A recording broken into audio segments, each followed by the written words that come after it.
Everyone, आज हम बात करेंगे ह्यूमन साइकोलॉजी। ह्यूमन साइकोलॉजी क्या होती है, वो कैसे काम करती है, ह्यूमन साइकोलॉजी का स्टॉक मार्केट से क्या रिलेशन है, उसका क्या लिंक है।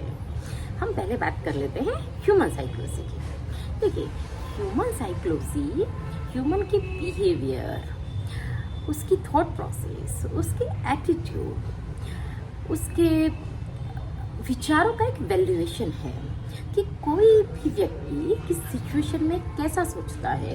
एक नॉर्मल माइंड कैसे सोचता है, एक एक्स्ट्रा ऑर्डिनरी माइंड कैसे सोचता है, एक एवरेज माइंड कैसे सोचता है, ये सब ह्यूमन साइकोलॉजी में एनालिसिस किया जाता है।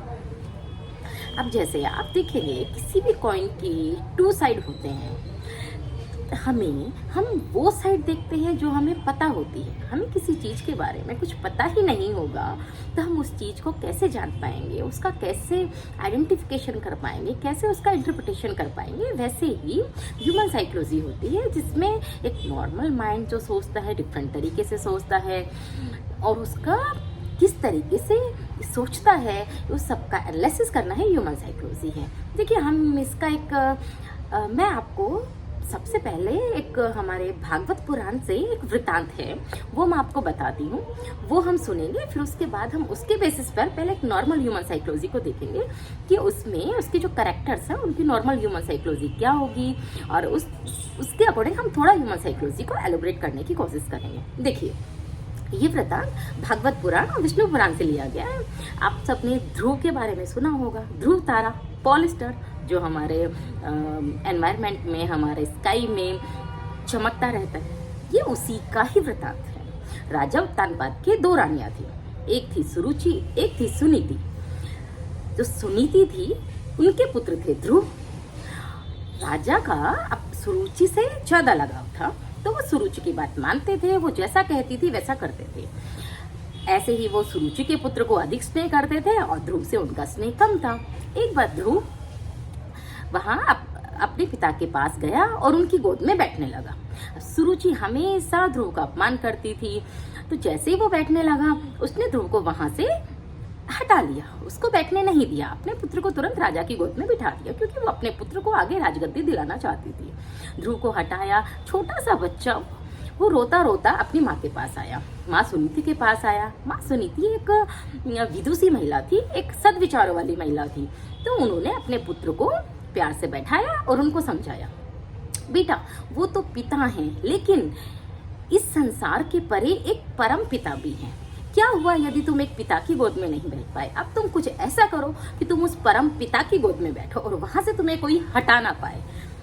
ध्रुव को कुछ समझ नहीं आया, क्या करूं? उसकी माँ ने उसको एक रास्ता बताया, तुम जंगल में जाओ, तुम्हें वहां अपने आप रास्ता मिलेगा। ध्रुव जंगल में चला गया, वहां नारद जी मिले। तो नारद जी से उन्होंने पूछा ध्रुव ने कि मेरे को परम पिता की गोद में बैठना है, मैं क्या करूं?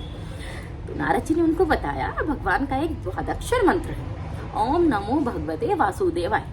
तुम सच्चे मन से इस मंत्र का जाप करो, तुम्हें नारायण की प्राप्ति हो जाएगी। वो छोटा सा बच्चा, अबोध बालक, वन में दिन रात आंधी तूफान बारिश सबको सहता हुआ भगवान के इस मंत्र के जाप में लग गया। उसकी इस अखंड और अबोध भावना से भगवान प्रसन्न हुए, उन्होंने उनको वरदान दिया। वरदान देने के बाद भगवान ने उनसे पूछा कि मैं तुम पे प्रसन्न हूँ, मांगो मेरे से क्या वरदान मांगते हो? ध्रुव भाई अबोध बालक, एक अबोध बालक, अगर सोचो हमें किसी को मिले तो हम क्या मांगेंगे? हम अपने साइकोलॉजी के अकॉर्डिंग क्या मांगेंगे? नॉर्मल वो मांगेगा ना, जिसके पास जो नहीं होगा वो मांगेगा। लेकिन ध्रुव उसने क्या मांगा? बिल्कुल नहीं स्वार्थ, भगवान मेरे को आपकी गोद में बैठना है, मुझे नहीं पता क्या मांगते हैं, कैसे मांगते हैं, बस मुझे तो आपकी गोद में बैठना है। भगवान ने उसको प्यार से अपनी गोद में बिठाया, साथ ही उसे आशीर्वाद दिया कि तुम ना केवल इस युग में बल्कि युगों युगों में तुम्हारा नाम अमिट रहेगा। तुम आकाश में ध्रुव तारा के नाम से प्रसिद्ध होंगे और आकाश में हमेशा अपनी रोशनी फैलाते रहोगे। तुम में जो ये ज्ञान का प्रकाश है, तुम्हारा ये जो निश्चल भाव है, तुम्हें बहुत ऊंचाइयों तक लेके जाएगा। तुम्हारा प्रकाश दीप्यमान रहेगा इस पूरे संसार में, जन्म जन्मांतर तक, युग युगांतर तक। भगवान ने उसको आशीर्वाद दिया, भगवान से वरदान पाके वो घर आए। उन्हीं ध्रुव को आज हम ध्रुव तारा के रूप में हमारे आकाश में हमेशा प्रकाशित देखते हैं। अब यहाँ हम यदि ह्यूमन साइकोलॉजी को समझने की बात करें तो यहाँ हमारे यहाँ 5 लोगों की ह्यूमन साइकोलॉजी हम समझते हैं। सबसे पहले राजा उत्तानपाद, दूसरा सुरुचि, तीसरी Suniti, fourth Dhruv and fifth भगवान विष्णु। देखिए, राजा उत्तानपाद की बिहेवियर, उनका एटीट्यूड, उनका जो साइकोलॉजी थी वो क्या थी, वो बायस थे। वो अपनी रानी सुरुचि की हर बात को आंख मूंद कर विश्वास करते थे। सही गलत का निर्णय लेना वो सब भूल चुके थे, कि राजा का कर्तव्य वो भूल चुके थे। ऐसे ही सुरुचि थी, वो अपने पुत्र मोह में अंधी थी। उसको सिर्फ अपने पुत्र को राजगद्दी पर बैठा रहा था। उसके लिए उसे चाहे गलत तरीका अपनाना पड़े, सही तरीका अपनाना पड़े, वो सब के लिए तैयार थी। ऐसे हम ध्रुव को देखें। ध्रुव वो एक अबोध बालक था, जिसको ना सही का पता था ना गलत का पता था। वो तो बस एक अपना नॉर्मल जीवन जीना चाहता था, अपने पिता का स्नेह पाना चाहता था, अपनी माता का स्नेह पाना चाहता था। लेकिन उसको वो सब नहीं मिला, तो वो आया अपनी माँ सुनीति के पास। सुनीति जो थी वो यहाँ सबसे इंपॉर्टेंट सुनीति की ह्यूमन साइकोलॉजी है।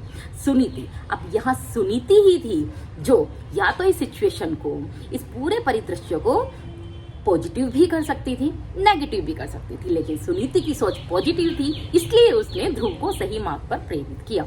यहाँ चाहे तो सुनीति जाके राजा उत्तानपाद से लड़ सकती थी, सुरुचि से लड़ सकती थी, ध्रुव को भड़का सकती थी। क्यों?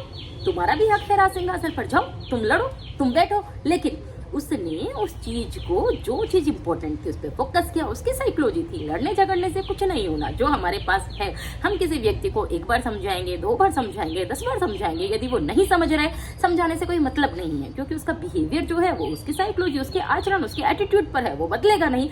तो उसने उसे धर्म का मार्ग दिखाया, वो मार्ग दिखाया जो उसके लिए ज्यादा बेनिफिट था और वाकई में जो काम करता।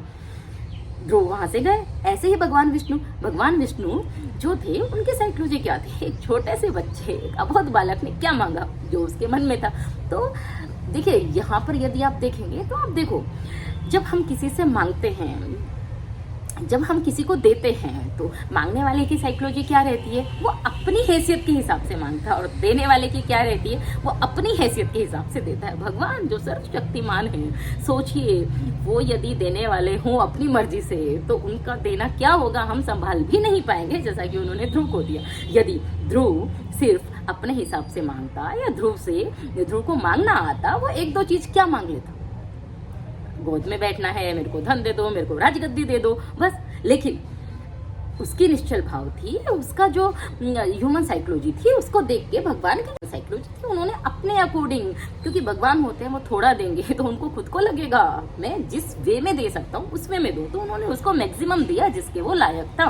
तो इस तरीके से ह्यूमन साइकोलॉजी होती है कि आदमी कैसे सोचता है, कैसे बिहेव करता है, आदमी उसी तरीके से बिहेव करता है, उसी तरीके से चीजों को इंटरप्रेट करता है, जैसा कि वो देखता है, जैसा कि वो फील करता है, जैसा कि उसका माहौल होता है। तो ह्यूमन साइकोलॉजी यही होती है जो ह्यूमन के बिहेवियर, उसके एटीट्यूड और उसके विचारों को बताती है। आप भी देखिए, आप खुद महसूस करिए कि आप कैसा सोचते हैं। देखिए, ह्यूमन साइकोलॉजी को बेटर समझने का, नॉर्मल ह्यूमन साइकोलॉजी को समझने का एक सबसे सिंपल तरीका ये है कि हम अपने नियर बाई लोगों के विचारों को समझने की कोशिश करें, उनके बिहेवियर को ऑब्जर्व करने की कोशिश करें, और उनके जो एटीट्यूड है उसके अकॉर्डिंग जानने समझने की कोशिश करें, तो हम नॉर्मल ह्यूमन साइकोलॉजी का समझ सकते हैं। ह्यूमन साइकोलॉजी ऐसा कोई एक फिक्स सब्जेक्ट होता नहीं है, लोगों के विचारों का, लोगों के एटीट्यूड का ये एक सब्जेक्ट है, तो ये लोगों के साथ साथ बदलता रहता है। हम जब डिफरेंट लोगों से मिलेंगे, डिफरेंट लोगों से कन्वर्सेशन करेंगे, उनसे कांटेक्ट करेंगे, तो हमें डिफरेंट व्यू देखने को मिलेंगे। तो उसके अकॉर्डिंग ही हम जब उनसे मिलते रहेंगे, उनके व्यू को समझते रहेंगे कि इस सिचुएशन पर ये आदमी ऐसे रिएक्ट करता है, ये सिचुएशन होती है तो इसका रिएक्शन ऐसे होता है। लेकिन कुछ ऐसी सिचुएशन होती है जिसमें उनका बिहेवियर सेम होता है, जैसे कि कुछ पर्टिकुलर सिचुएशन में हर एक का बिहेवियर सेम होता है। तो उस तरीके से जब हम उसको आइडेंटिफाई करने लगेंगे, एटीट्यूड को सीखने समझने लगेंगे, अपने नियर वन, डियर वन, अपने फैमिली, अपने फ्रेंड्स, सबको हम जब ऑब्जर्व करने लगेंगे, उनको वॉच करने लगेंगे, देखेंगे कि कैसे क्या, कौन कैसे किस सिचुएशन में कैसे बिहेव करता है, तो हम ह्यूमन साइकोलॉजी की धीरे धीरे समझ लेने लग जाएंगे।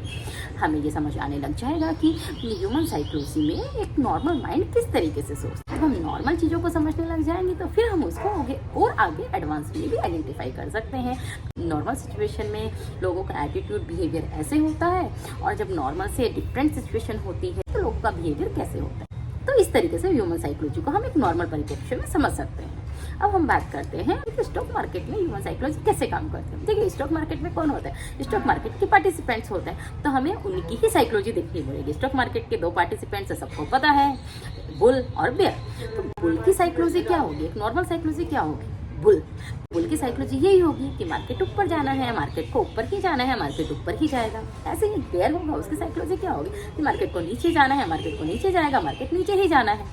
बुल, जब मार्केट में कुछ भी अच्छी खबरें आएंगी, कुछ भी अच्छा होने लगेगा, मार्केट में जब गुड न्यूज आने लग जाएंगे, तो बुल सोचेगा नहीं नहीं अब तो मार्केट ऊपर जाएगा, उसकी साइकोलॉजी उसको ये कहेगी। वैसे ही जब मार्केट में बुरी खबरें आने लग जाएंगी तो बियर सोचेगा कि हाँ अभी मार्केट नीचे जाएगा क्योंकि खबरें मेरे फेवर में आ रही हैं। अब जो मार्केट ड्राइवर्स होते हैं वो ऐसे में क्या करते हैं, उनको पता होता है कि जो रिटेलर्स होते हैं, रिटेलर्स किसको देखते हैं, जो प्राइमा फेस है उनको विजिबल होती है, वो उस चीज़ को देखते हैं। तो रिटेलर जब अच्छी खबरें आने लगेंगी उनके माइंड में क्या होगा कि मार्केट तो अभी ऊपर जाना है, ऐसे बुरी खबरें आने लगेंगी उनके माइंड में होगा मार्केट तो अभी नीचे जाएगा। अब जो मार्केट के जो ड्राइवर्स हैं वो इसी साइकोलॉजी को, इसी नॉर्मल ह्यूमन साइकोलॉजी का फायदा उठाते हैं। जब मैक्सिमम रिटेलर सोचते हैं, जिस डायरेक्शन में मैक्सिमम रिटेलर सोचते हैं वो उसके बिल्कुल अगेंस्ट ही सोचते हैं।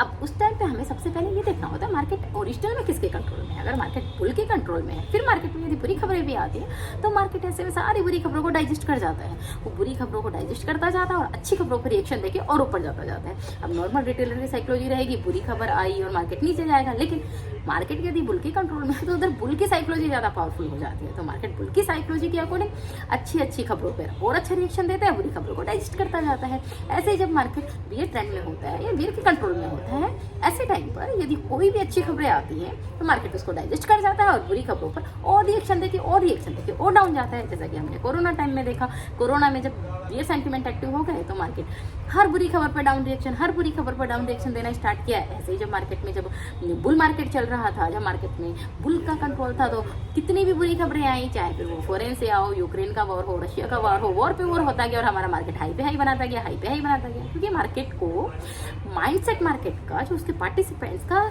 मार्केट जिसके कंट्रोल में होता है उस टाइम पर उनका माइंडसेट ज़्यादा इंपॉर्टेंट हो जाता है, मार्केट उसके अकॉर्डिंग रिएक्ट करता है। तो जैसे जैसे हम मार्केट में प्रैक्टिस करते जाते हैं, मार्केट को समझते जाते हैं, हम अपने आसपास के लोगों के साइकोलॉजी को समझते जाते हैं, आसपास के लोगों को वॉच करते जाते हैं, तो हमें समझ में आने लगता है कि एक नॉर्मल साइकोलॉजी मार्केट में कैसे काम करती है और उसका मार्केट से कैसे लिंक होता है। तो मार्केट जिसके कंट्रोल में होता है, मार्केट उसके अकॉर्डिंग अपना रिएक्शन देता है। तो मार्केट में जब एक खबर, दो खबर, तीन खबर, चार पांच खबर जब एक साथ उस चीज में वेव करती है, तब जाके मार्केट उसके अपोजिट रिएक्शन देना स्टार्ट करता है। उनके कंट्रोल में होता है, छोटी मोटी बुरी खबरों से मार्केट को कोई फर्क नहीं पड़ता है, मार्केट बड़ी बड़ी बुरी खबरें भी बचा जाएगा। लेकिन जब एक साथ 2 से 3, 4, 5 खबरें एक साथ कल्प होने लगेंगी, एक साथ मिलने लगेंगी, उसके बाद मार्केट अपना सेंटीमेंट चेंज करेगा और उस खबर के अकॉर्डिंग उसका रिएक्शन स्टार्ट करेगा। तो इस तरीके से मार्केट में साइकोलॉजी काम करती है और मार्केट उसके अकॉर्डिंग अपना रिएक्शन देता है।